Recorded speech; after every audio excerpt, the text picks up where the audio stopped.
আজ বৃহস্পতিবার পড়াতে গিয়েছিলাম সন্ধেবেলা। পড়িয়ে ফেরার পথে তখন মনে হলো সকালবেলার তরকারিটা দিয়ে আজকে রাত্রিবেলা কিছুতেই রুটি খাওয়া যাবে না। তো সেই জন্য ফেরার পথেই পনির কিনে নিয়ে এসেছিলাম। আর বাড়িতে তো কিছু সবজি ছিলই, যেরকম কর্ন ছিল, তারপরে কাজু কিশমিশ ছিল, ক্যাপসিকাম ছিল, তারপরে পনিরটা আনলাম, আদা একটুখানি দিয়েছিলাম, মাশরুম দিয়েছিলাম, এখানে ঘরে যেসব ভেজিসগুলো ছিল সেগুলো। পোস্তটাকে সামান্য আগে জাস্ট ঘুরিয়ে নিয়েছিলাম একটু, তারপরে ওই পোস্তের মধ্যেই এই কাজু কিশমিশ চালমগজ এগুলো দিয়ে একটু টক দই দিয়ে ভিজিয়ে রেখেছিলাম। তারপরে তো তেলটা একটু গরম করে নিলাম, দিয়ে যত সমস্ত ভেজিসগুলো ছিল সেগুলো জাস্ট তেলে একটু ফ্রাই করে নিয়েছিলাম। তো ফ্রাই করার পরে যে আমার যে পেস্টটা করা ছিল ওই পেস্টটা দিয়ে দিয়েছিলাম, দিয়ে একটু নুন মিষ্টি জাস্ট দিয়ে একটু কষে নিয়েছিলাম গ্যাসটাকে খুব হালকা করে। তো তারপরে হয়ে যাওয়ার পরে জল দিয়ে পুরো এটাকে সেদ্ধ করে নিয়েছিলাম। তার আগে আমি পনিরটাকে আলাদা করে একটু ফ্রাই করে নিয়েছিলাম, দিয়ে সমস্ত কিছু দিয়ে জাস্ট নামানোর আগে একটু বাটার আর একটু দুধ দিয়ে একবার জাস্ট ফুটলেই নামিয়ে নিয়েছিলাম সাথে সাথে। আর এদিকে আমার দুধ জাল দেওয়া হয়েই গেছে অলরেডি, আর তার তরকারিটাও আমার মোটামুটি হয়ে গেছে। এবার রুটির জন্য আটা মাখবো। তো আমরা বেসিক্যালি রোজ রোজ রুটি খাই না, আমাদের একটু ডাইজেস্টের প্রবলেম হয় বলে সেই জন্য আমরা রাত্রেবেলা ভাত রুটিটাকে অ্যাভয়েডই করি।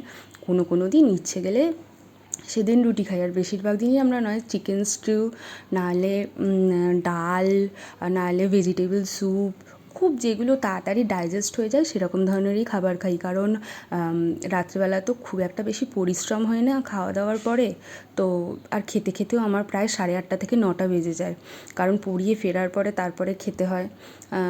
রান্না ও তরকারি থাকলেও, তরকারি বলতে যদি চিকেন স্টিউ সকালবেলা করে রাখি তো ভালো, আর তা না হলে তো রাত্রেবেলা আমাকে করতে হয়, করে তারপর খাই। তো আমি আর আমার হাজব্যান্ড দুজনেই রাত্রিবেলা আমরা ভাত রুটিটাকে একটু অ্যাভয়েডই করে চলি, কারণ ওগুলো ডাইজেস্ট হতে সময় লাগে। আর যত স্যুপ টাইপের কিছু খাওয়া যায় অনেক তাড়াতাড়ি সেটা ডাইজেস্ট হয়ে যায়, সেই কারণে সপ্তাহে হার্ডলি 2 থেকে 3 দিন রুটি করি।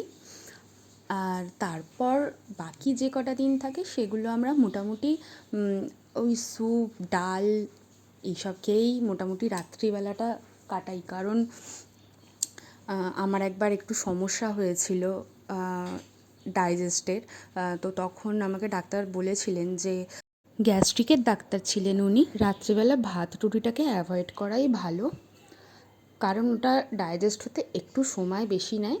আমার আসলে ওই সমস্যার জন্যই আমি রাত্রিবেলা ভাত রুটিটা আস্তে আস্তে বন্ধ করে দিই। তো তারপরে তো এখন আর আমি খাইই না বলতে গেলে। খুব ইচ্ছে করলে 1 দিন 2 দিন 3 দিন এরকম, হার্ডলি 3 দিন হয়, তাও অল্টারনেট ডে করে খাই, রোজ খাই না। সকালের তো তরকারি একটু ছিলই, সব সবজি দিয়ে একটু তরকারি করেছিলাম চিংড়ি মাছ দিয়ে, ওটা তো আমিষ তরকারি। তো রাত্রেবেলা আমরা আমিষ তরকারি থাকলে সেটা খেয়ে নিই, পরের দিনকে আর বাসি করি না। তার সাথে নিরামিষ তরকারিটা আমাদের তো বেশিরভাগ দিনই হয়, নিরামিষ তরকারিটা রাখতেও সুবিধা, সেই জন্য তো নিরামিষ তরকারিটা 1 দিনের বেশি 2 দিন রাখা যায়, কিন্তু আমিষটা আমার খুব একটা ভালো লাগে না রাখতে। সকালের তরকারিটাকে গরম করে নিয়েছি, তো রুটিও নিয়ে নিয়েছি, এবার ডিনারটা করে নিই। Thanks for watching.